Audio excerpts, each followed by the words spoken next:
Este es el programa Hablando con Carolina. Nos acompaña la invitada especial, Carolina Antonini, con los temas de inmigración más relevantes. ¿Qué tal? Feliz día. Bienvenidos al programa de la abogada Carolina Antonini, Hablando con Carolina, y la tenemos en la línea como cada semana. ¿Cómo está, abogada? Bienvenida.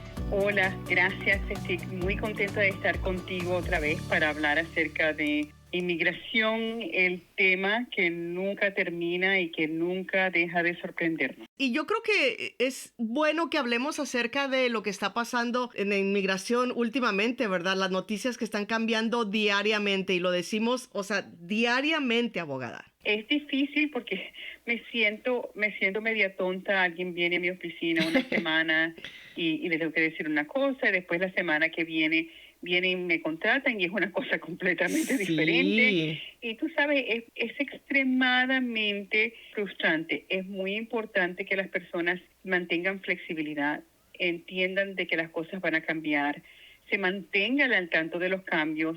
Tú sabes, el otro día escuché de un abogado que fue a una cita de inmigración con su cliente y le arrestaron su cliente. Dios mío. El día anterior había habido un paro a la razón por la cual arrestaron su cliente. Desafortunadamente el abogado no sabía y el oficial quien arrestó a su cliente obviamente tampoco sabía. ¿Por qué? Porque puede pasar, estos cambios pueden pasar de la noche a la mañana. Y claro, no es culpa de la persona, no es culpa del abogado, no es culpa del oficial, en el sentido de que literalmente el día previo había una corte parado ese tipo de arrestos. Y entonces esto te dice a ti la importancia de estar al tanto de todo, tener abogados que están al tanto de todo, porque de un día al otro tu vida puede cambiar radicalmente. Abogada, ¿cuándo descansa entonces? Yo sé que mucha gente joven, mucha gente de la nueva generación odia oír a los viejos que decimos esto, pero para mí, y como yo crecí, que es mi sistema de creencia, mi trabajo no es un trabajo. Mi trabajo es mi vida. Y es una parte constante de mi vida. Entonces yo sé que es difícil entender o escuchar de que en realidad un abogado, particularmente un abogado de migración, para poder hacer lo que se tiene que hacer, no puede parar. Vamos a decir que puede parar muy poco, pero así es y desafortunadamente, particularmente en ley migratoria, no hay descanso y uno tiene que mantenerse al tanto de todo. Para poder ser un buen abogado, uno se tiene que mantener al tanto de todo. Entonces sí, la pregunta es ¿cuándo descanso? Bueno, descanso cuando duermo y voy a descansar muy bien cuando muera. No diga eso. Fuera de eso, más nada. Abogada, pero por eso se ha consolidado como una de las mejores abogadas aquí en Georgia. Así que, aparte de que es su vida, pero es algo que lo hace con pasión, con profesionalismo, y por eso la tenemos aquí, la conocemos, y muchas personas confían en usted. Bueno, muchas gracias por eso. Mi trabajo es algo que yo quiero y adoro, y me siento súper afortunada de que tengo la oportunidad de vivir yo mi vida ayudando a otras personas a vivir sus vidas. Fantástico, y a mí me encanta hacer estos programas porque aprendemos muchísimo de usted, así que vamos a empezar, pero antes, por favor, denos la información de su oficina para la persona que esté escuchando y que necesite tener una consulta con usted. Absolutamente. Nosotros ofrecemos consulta en persona, por video y por teléfono. Puedes llamar a hacer una cita de cualquiera de esos métodos. Yo, por supuesto, prefiero persona número 1, video número 2, teléfono número 3. La comunicación siempre es mucho más fácil en persona y segundo en video, pero a mí no me importa. Yo quiero que ustedes tomen la consulta como les sirva, particularmente si no pueden manejar o están a riesgo de ser detenidos. Teléfono y video es mucho mejor. Para hacer esa cita de consulta tienen que llamar al 678-956-8600. De nuevo es 678-956-8600. Mi oficina está sobre la Buford Highway, en el edificio directamente enfrente de la oficina de la Asociación Latinoamericana. El edificio mío se llama Druid Point. Y, por supuesto, toda esta información, más programas que nosotros tenemos y información en español y en inglés, etcétera, pueden obtenerlo en mi página web, la cual es hablandoconcarolina.com. Abogada, ¿qué ha pasado con las detenciones y arrestos de los que fueron paroleados?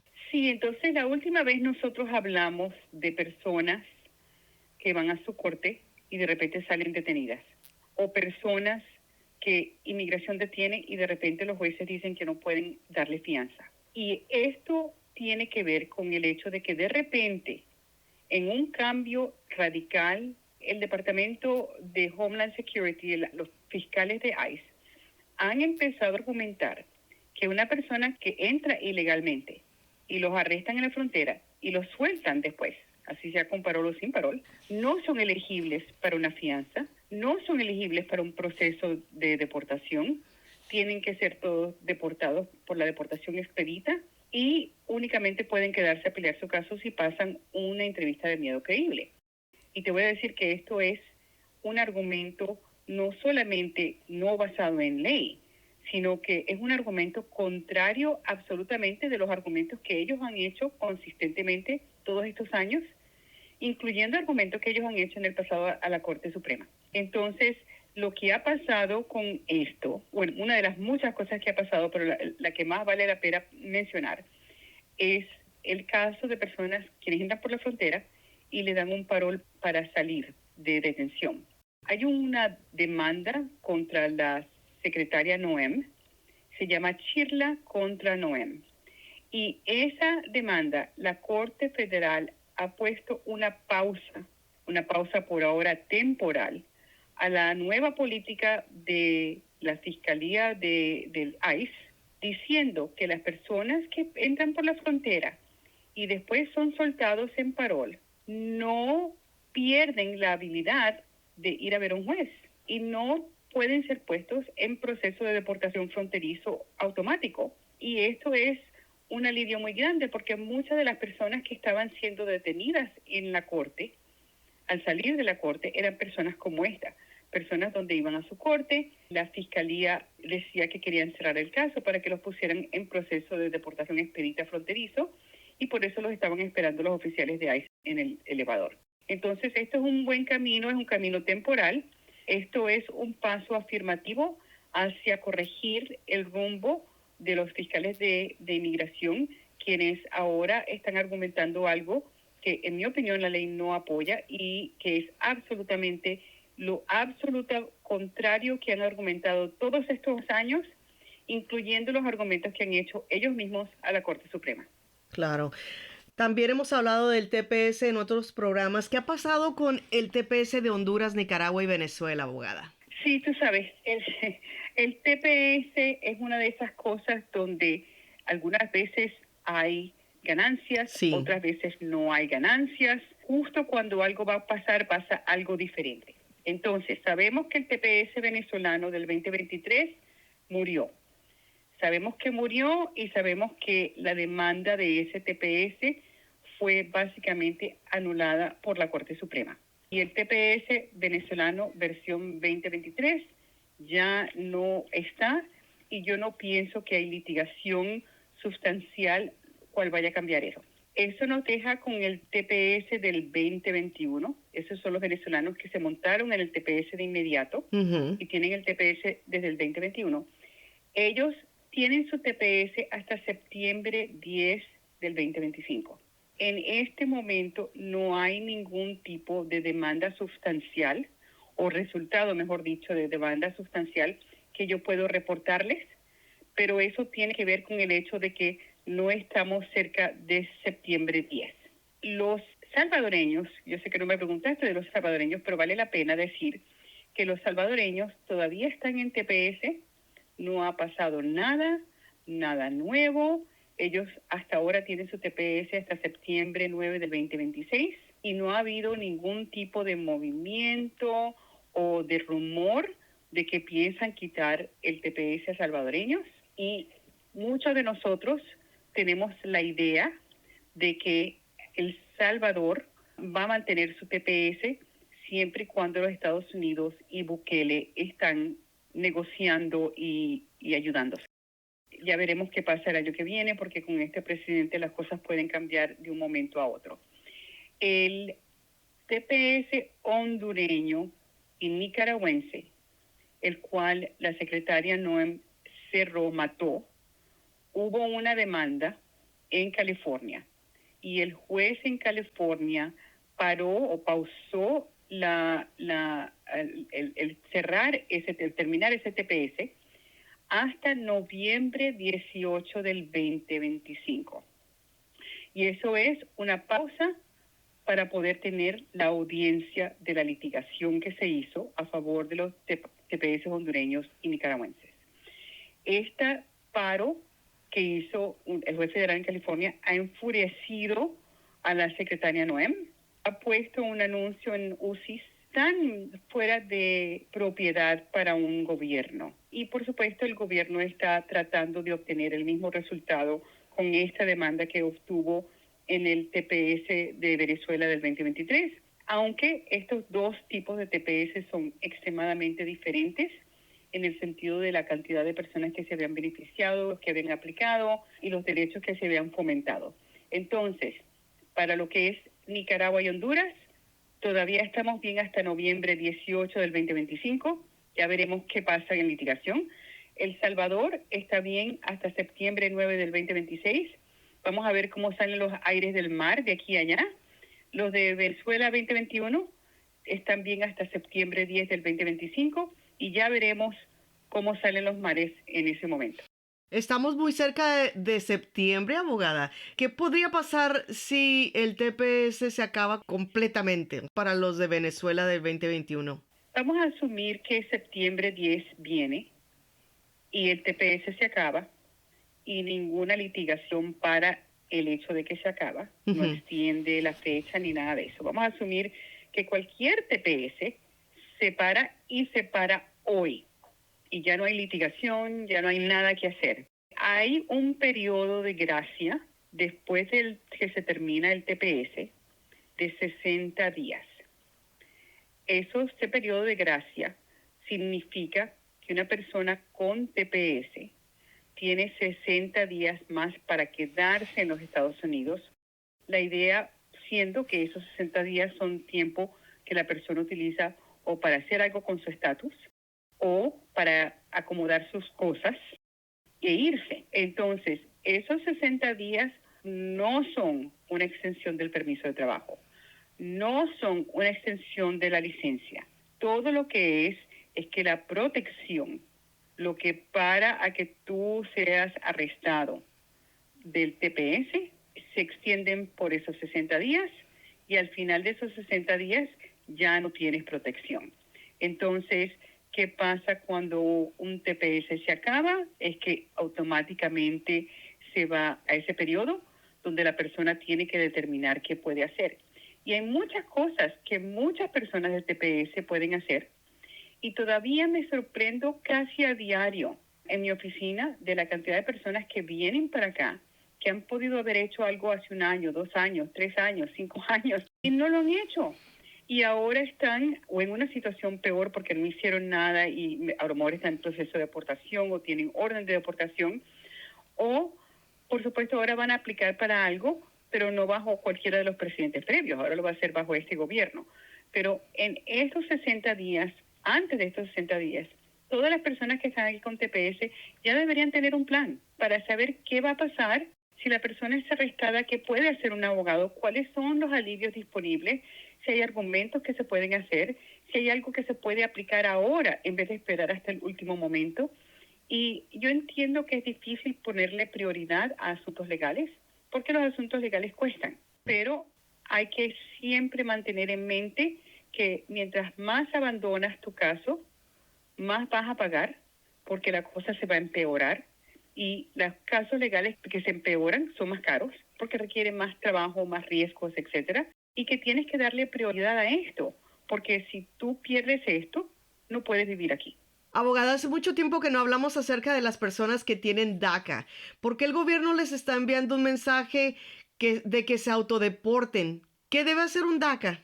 Entonces, la pregunta tuya es buena pregunta, a la cual no hay una buena respuesta. La pregunta tuya es ¿por qué el gobierno le está mandando a un DACA, quien tiene la protección contra deportación, una invitación a que se autodeporten? Y Honestamente, la única respuesta que yo tengo para eso es por diosos, por necios y odiosos. Yo no tengo ninguna otra respuesta para esto. Es ilógico que el gobierno te dio a ti la protección y de repente te manda mensaje de que te vayas.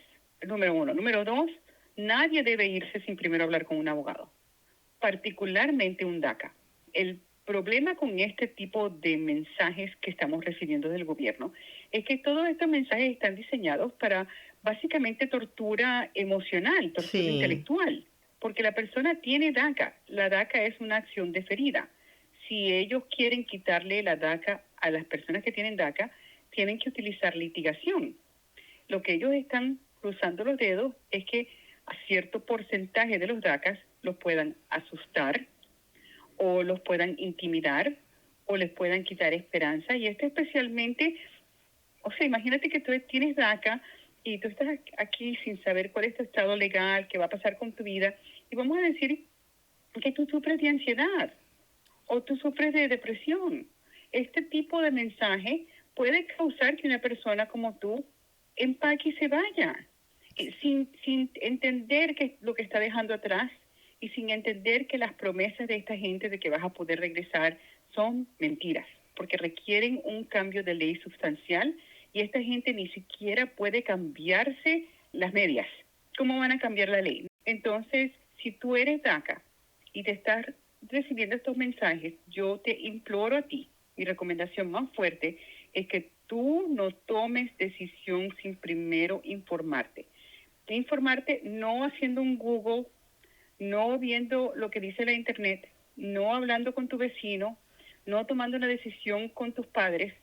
Primero y principalmente hablar con un abogado de inmigración de confianza que conoce tu caso y sabe la ley para que tú puedas por lo menos entender cuáles son tus opciones. Y los DACAs algunos DACAs tienen opciones más allá del DACA. Algunos pueden arreglar la residencia, algunos tienen parejas, algunos han sido víctimas de crímenes, algunos pueden pelear por el tiempo que llevan aquí. ¿Quién sabe qué tipo de cosas pueden estar disponibles para los DACAs? Y en mi opinión, si tú llevas toda tu vida aquí, ¿cuál es la incentiva de irte si tú tienes derecho a pelear para poder salvar tu vida aquí? Pero antes de tomar una decisión de irse, les recomiendo bien fuertemente es que busquen consejo legal apropiado para que por lo menos, si deciden irse de todas maneras, se van entendiendo lo que dejaron, lo que espera y haber tomado una decisión inteligente. Y el momento perfecto es este para preguntarle el número de su oficina, cuál es, y si quieren ir en persona, ¿a dónde pueden ir? Sí, con gusto. El teléfono es 678-956-8600, 678-956-8600. Mi oficina está sobre la calle Buford Highway, 2751 de la Buford Highway, un edificio que se llama Druid Point, y las oficinas están en el 5º piso. Este edificio está directamente enfrente de la calle de las oficinas de la Asociación Latinoamericana, las cuales son muy conocidas aquí, y esta información puedes obtenerla en mi página web, la cual es hablandoconcarolina.com, sabiendo que hablando empieza con H. Así es, abogada. Hablando también de la visa U, abogada, ¿es verdad que si una persona tiene una aplicación de esta visa, de todos modos la pueden poner en proceso de deportación? Y si, bueno, este es el caso, ¿qué se puede hacer para evitar la deportación? Sí, tú sabes, las previas administraciones, la visa U y la visa T de víctima, tenían una política de protección, lo cual significaba que si tú aplicabas para la visa T o la visa U y recibías un visto bueno de inmigración, una carta donde diciendo, sí, se ve que tienes algo que argumentar aquí, automáticamente estabas en una protección. O sea, inmigración no buscaba buscarte, detenerte, deportarte, etcétera, porque tenías la visa U pendiente. Ahora, habían ciertas excepciones para eso, para personas con ciertos crímenes, etcétera. Pero la política era de que has sido víctima, no vamos a victimizarte más, ¿verdad? Vamos a protegerte. Estas protecciones hacia la visa T y la visa U fueron levantadas por este presidente casi después de estar aquí en su mandato un mes.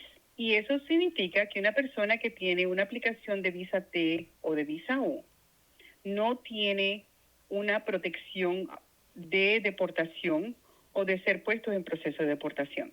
La política de esta administración es que, particularmente para una persona que tiene la visa U, la visa de víctima, que si son deportados ellos pueden regresar. Entonces, es cierto, una persona con una visa U puede estar en el exterior y cuando esté aprobada la visa U puede entrar con esa visa. No es lo mismo para la visa T es diferente en ese sentido.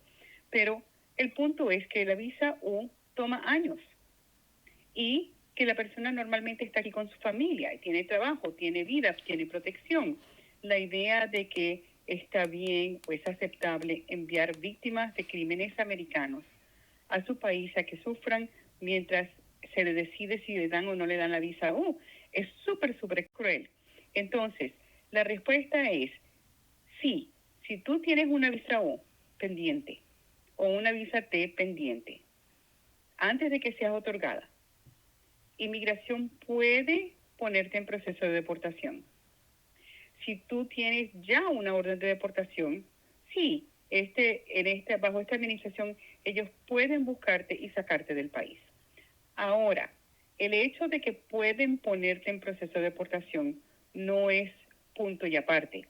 El ser puesto en proceso de deportación es un proceso y es ahí donde tú necesitas en realidad tener un abogado que sabe cómo litigar estos casos involucrando la visa U.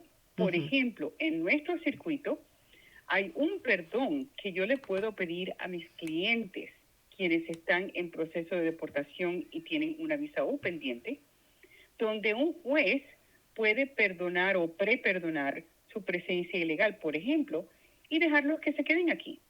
Entonces, hay esa opción y también pueden haber otras opciones, otros alivios que la persona sea elegible. Quizás tú tienes una visa U, pero también eres elegible para el alivio de los 10 años. O quizás tú tienes una visa U, pero tienes un hijo militar. ¿Quién sabe? Entonces, sí, es cierto, si tienes una visa U, pueden ponerte en proceso de deportación, pero tú también puedes defenderte y bajo la visa U hay un perdón adicional, particularmente en nuestro circuito, aunque hay otros circuitos también que se puede pedir. Ahora, si tú tienes la visa de víctima y ya tienes una orden de deportación, tu situación es un poquito más precaria. ¿Por qué? Porque técnicamente inmigración pudiera arrestarte y sacarte del país. Tú quieres tener una conversación con un abogado para determinar, ¿hay la posibilidad de reabrir mi deportación? A lo mejor sí, a lo mejor no. Y si se reabre la deportación, pues ya no tienen ese peligro. Si no, también para saber qué otras cosas yo puedo hacer para reducir el riesgo o para obtener algún tipo de paro si es posible o cualquier otra cosa que yo pueda hacer o aplicar que reduzca la posibilidad de yo tener que irme y en fin de cuentas, y si me tengo que ir, si me arrestan y no hay manera de quedarme aquí, ¿qué es lo que yo tengo que hacer para asegurarme que cuando esa visa U esté aprobada yo pueda regresar? Muchas personas piensan que una convicción menor para propósitos de inmigración no afecta a una persona. Por ejemplo, de drogas, abogada. ¿Esto es verdad? Es absolutamente mentira. Yo no sé si tú te acuerdas, Gina, de la guerra contra la droga, el Just Say No de los 80, ¿verdad? Eso comenzó una ola de penalidades hacia crímenes de drogas muy fuerte en el sistema federal, al igual que en todos los estados. Inmigración no es una excepción. Al contrario, los arrestos, convicciones, el decir o aceptar que tú has participado en algún crimen de droga es extremadamente, fuertemente penalizado para la inmigratoria. Es más, es difícil pensar de algún otro tipo de esquema de ley que penalice lo de las drogas más fuerte que inmigración. Te voy a dar unos ejemplos.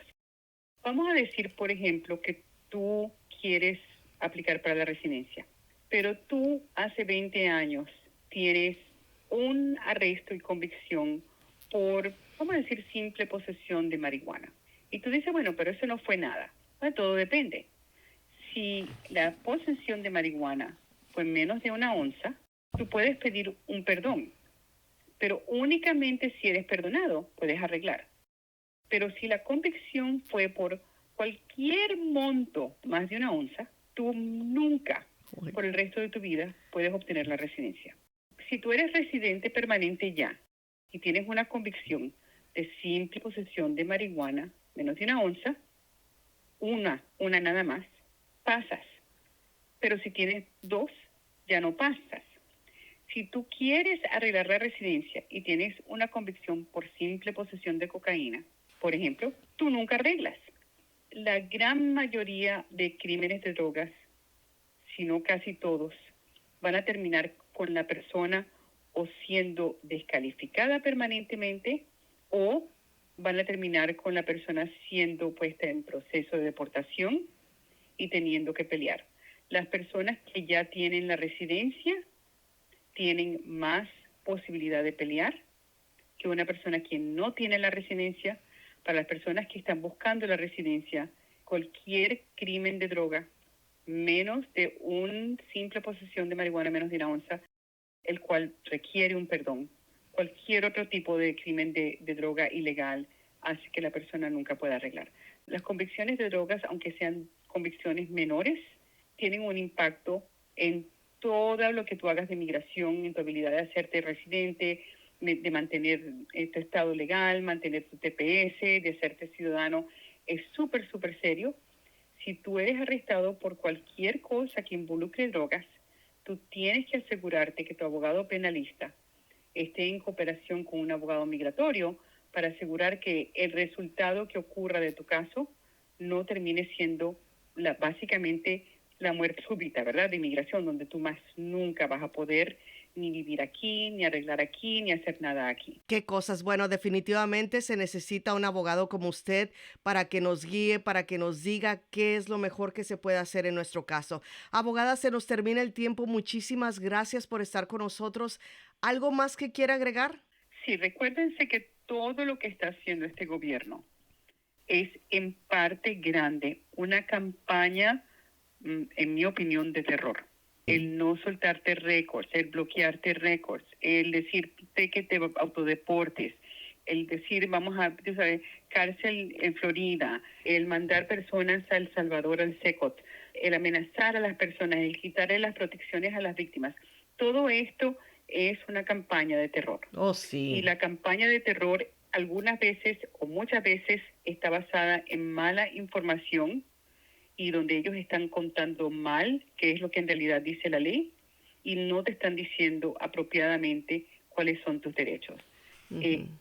Mi consejo es, en este mundo donde la información, la guerra de información para aterrorizar a inmigrantes existe, el inmigrante tiene que tener información correcta que es aplicable a su caso y que pueda confiar. Entonces, en vez de oír lo que dice el vecino o lo que dice el TikTok o lo que dice la inmigración, tienen que hablar con un abogado de inmigración que sepa la ley, uh-huh, que sepa su situación, que les puede decir qué es verdad, qué es mentira, qué tienen que hacer, qué no tienen que hacer, cuáles son sus obligaciones bajo la ley que tienen que cumplir, pero también cuáles son sus derechos. Así que si quiere saber sus derechos y si quiere saber qué hacer con su caso, por favor, llámele a la abogada Carolina Antonini. Su número de teléfono, abogada, y nos vamos y hasta la próxima. El 678-956-8600, 678-956-8600, o visítame en mi página web, hablandoconcarolina.com. Fue la abogada Carolina Antonini. Que pase feliz día. Chao. Gracias por escuchar Hablando con Carolina. Agradecemos su sintonía y los esperamos en la próxima emisión.